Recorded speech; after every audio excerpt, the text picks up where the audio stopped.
Hey guys, it is Christine. Welcome back to my channel. If you're new here, hello, welcome. I share about blogging and home management on this channel. I'm a work-at-home mom of 3. I make money from blogging, and here you will find tips on how to do that and also just keep the rest of your house semi under control at the same time. So if that's your kind of thing, then feel free to subscribe. I would love to have you.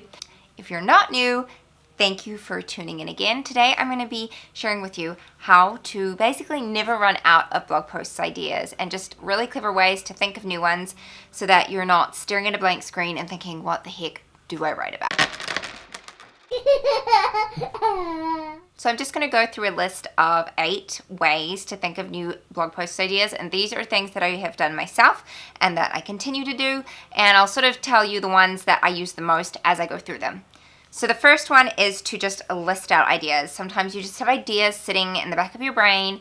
I always get mine like when I'm in the shower or somewhere where I can't just like quickly jot it down. So whatever those ideas are, list them out. Just sit down and have a big like brainstorming session and think about the topics that you'd like to write on and any ideas that might go along with that.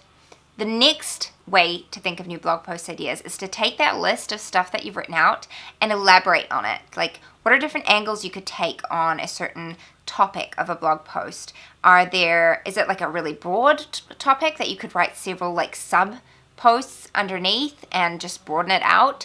Go through it and think of ways that you can write more of what you've already written, basically. Number 3 is to use old blog posts. And this is kind of similar to the concept we just talked about, but go through your blog, see what has done well, and look and see if there is maybe a point you could elaborate on. Like maybe you've written a list of tips. Maybe there's a tip in there that you could write an entire blog post about. So go through your old content and think about how you can beef it up and just add more to it.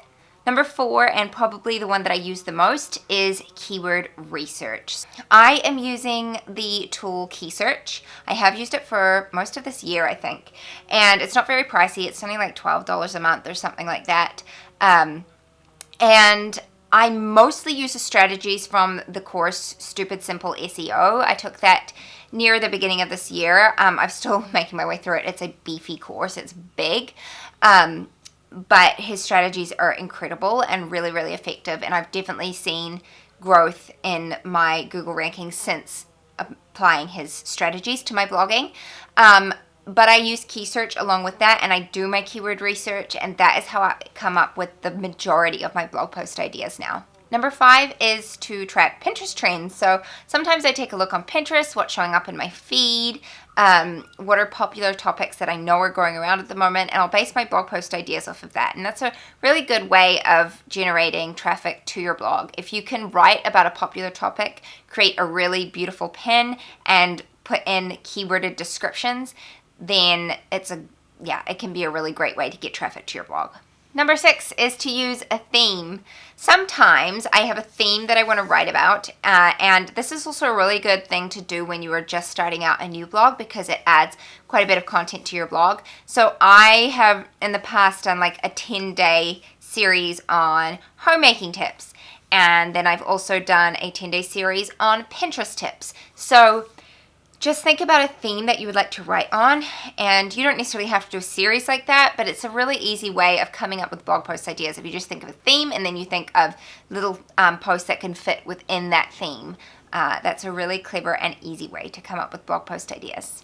Number 7 is to poll your community. Now, I understand that if you're a new blogger, you might not have your own community just yet. So in that case, you can kind of borrow somebody else's without being like rude or obnoxious or anything. But if you're like a mama blogger and you're in mummy groups on Facebook, you could just ask basic questions, or even just use a search function in a Facebook group to find like specific questions that people are asking or things that they're having trouble with, and then write a post related to that. So I would not recommend, if it is not your own group, I wouldn't recommend going and like posting your links in there or whatever.